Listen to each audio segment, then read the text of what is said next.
சோழ நாட்டின் காவிரியின் வடகரை தலங்களுள் இரண்டாவதாக விளங்குவது திரு வேட்களம் என்பது.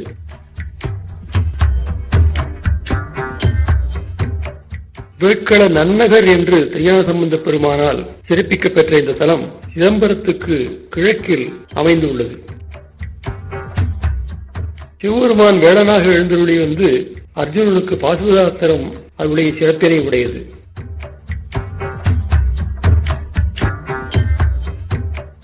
சம்பந்த பெருமானும் நாவரசரும் திருப்பதியங்களை இந்த தலத்து மூர்த்தியின் மீது பாடியுள்ளார்கள். தில்லைக்கூத்தனை தரிசிப்பதற்காக வந்த திருஞான சம்பந்த பெருமான் தில்லையில் தங்குவதற்கு அஞ்சி திருவேட்களத்தை தங்குமிடமாக கொண்டு சிதம்பரத்திற்கு சென்று வழிபட்டார் என்று பெரிய புராணம் கூறுகின்றது. இத்தலத்து முருகப்பெருமானை அருணகிரிநாதரும் திருப்புகழ் பாடல்களால் பரவியுள்ளார். இந்த தலத்து இறைவன் பாசுபதேஸ்வரர் என்றும் இறைவி நல்ல நாயகி சத்குணாம்பிகை என்றும் வழங்கப்படுகின்றனர்.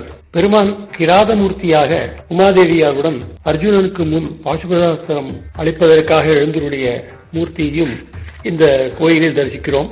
துரியோதனாதிகளை வெல்வதற்காக அர்ஜுனன் சிவபெருமானை வேண்டி பாசுபதம் பெற விரும்பினான். அதற்காக காட்டில் தவம் இருந்தான். அந்த தவத்தை கெடுப்பதற்காக துரியோதனன் மூகாசுரன் என்பவனை அனுப்பினான்.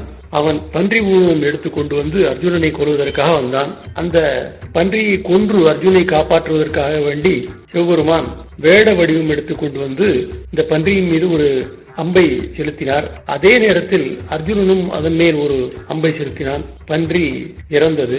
அந்த பன்றியை கொன்ற உரிமை தனக்கே என்று அர்ஜுனன் வாதிடவே வில் போரும் மல் போரும் அங்கு நிகழ்ந்தன. வில் போரில் அர்ஜுனுடைய வில் முறிந்தது. அந்த முறிந்த வில்லால் அவன் பெருமானை முடியின் மீது அடித்தான். அப்போது அந்த அடி எல்லா உயிர்கள் மீதும் பட்டது. அப்பொழுது இறைவன் வெளிப்பட்டு அர்ஜுனனுக்கு பாசுபதாஸ்திரத்தை கொடுத்தருளினார் என்பது வரலாறு.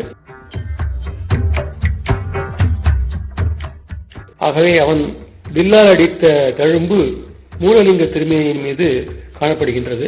வேடனார் உரை வெட்களம் சேருமே என்று அப்பர் பெருமானும் இந்த தலத்து மூர்த்தியை பாடுகின்றார். இந்த தலத்திற்கு மூங்கில் வனம் என்றும் ஒரு பெயர் உண்டு. கிழக்கு பார்த்த சன்னதி நாட்டுக்கோட்டை நகரத்தார்களுடைய திருப்பணி இந்த கோயிலுக்கு அமைந்துள்ளது. கோயிலின் எதிரில் கிருபா கட்டாட்ச தீர்த்தம் என்ற ஒரு தீர்த்தம் வழங்குகின்றது. இங்கு காணப்படும் ஒரு கல்வெட்டில் திருவேட்களம் கிராமம் முழுவதும் தில்லை கோயிலுக்கு அச்சுதப்ப நாயக்கரால் தானமாக கொடுக்கப்பட்டது என்று குறிப்பிடப்பட்டுள்ளது.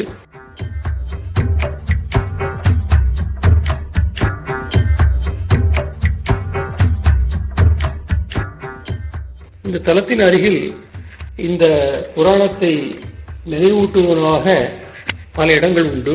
அர்ஜுனன் தன்னுடைய தவத்திற்காக இடையூறு விளைத்த காட்டுப்பன்றியை விரட்டிய இடம் உசுப்பூர் எனவும், அர்ஜுனன் வில்லால் அடிபட்டு இறைவன் மகிழ்ந்த இடம் நக்கர் உகந்த குடி நக்கந்தங்குடி எனவும், இறைவனும் அர்ஜுனனும் போரிட்ட இடத்தை ஈசன் போர்வழி எனவும், இறைவன் அர்ஜுனனுடைய வில்லை ஒடித்த இடம் வில்லிருத்தான் குட்டை எனவும் தற்போது வழங்கப்படுகின்றன. இந்த தலத்திற்கு திருஞான சம்பந்தர் அவருடைய பதிகத்தில் இந்த அம்பிகையினுடைய பெயர் பெண்ணில் நல்லாள் என்று திருக்கடைக்காப்பில் குறிப்பிடப்பட்டுள்ளதை நாம் காண்கின்றோம். திருநாவுக்கரசர் அவருடைய சொற்றமிழ் மாலையில் இந்த தலம் நம்முடைய அல்லல்களை எல்லாம் அறுக்க வல்லது என்று குறிப்பிடுகின்றார். இதை நாள்தோறும் தொழ நம்முடைய வினை அரும் என்றும் இன்பம் தழைக்க எடுக்கலாம்.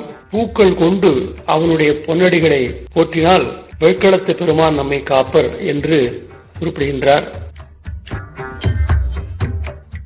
ஆகவே நாம் கவலையாகிய கடலில் விழாதே காலனார் வருவதன் முன்னம் நாம் வேட்களத்து உரை இறைவனை வழிபட்டால் நம்முடைய தொல்வினையாயின தீர்தல் எளிதாகும். நம்முடைய விளைநிகளை எல்லாம் தீர்த்து குளிர்விக்கும் திட்டன் இவன். அப்படிப்பட்ட ஒரு பெருமை வாய்ந்த தலம் இது என்று திருநாவுக்கரசர் கூப்பிடுகின்றார் இந்த தலத்தில்.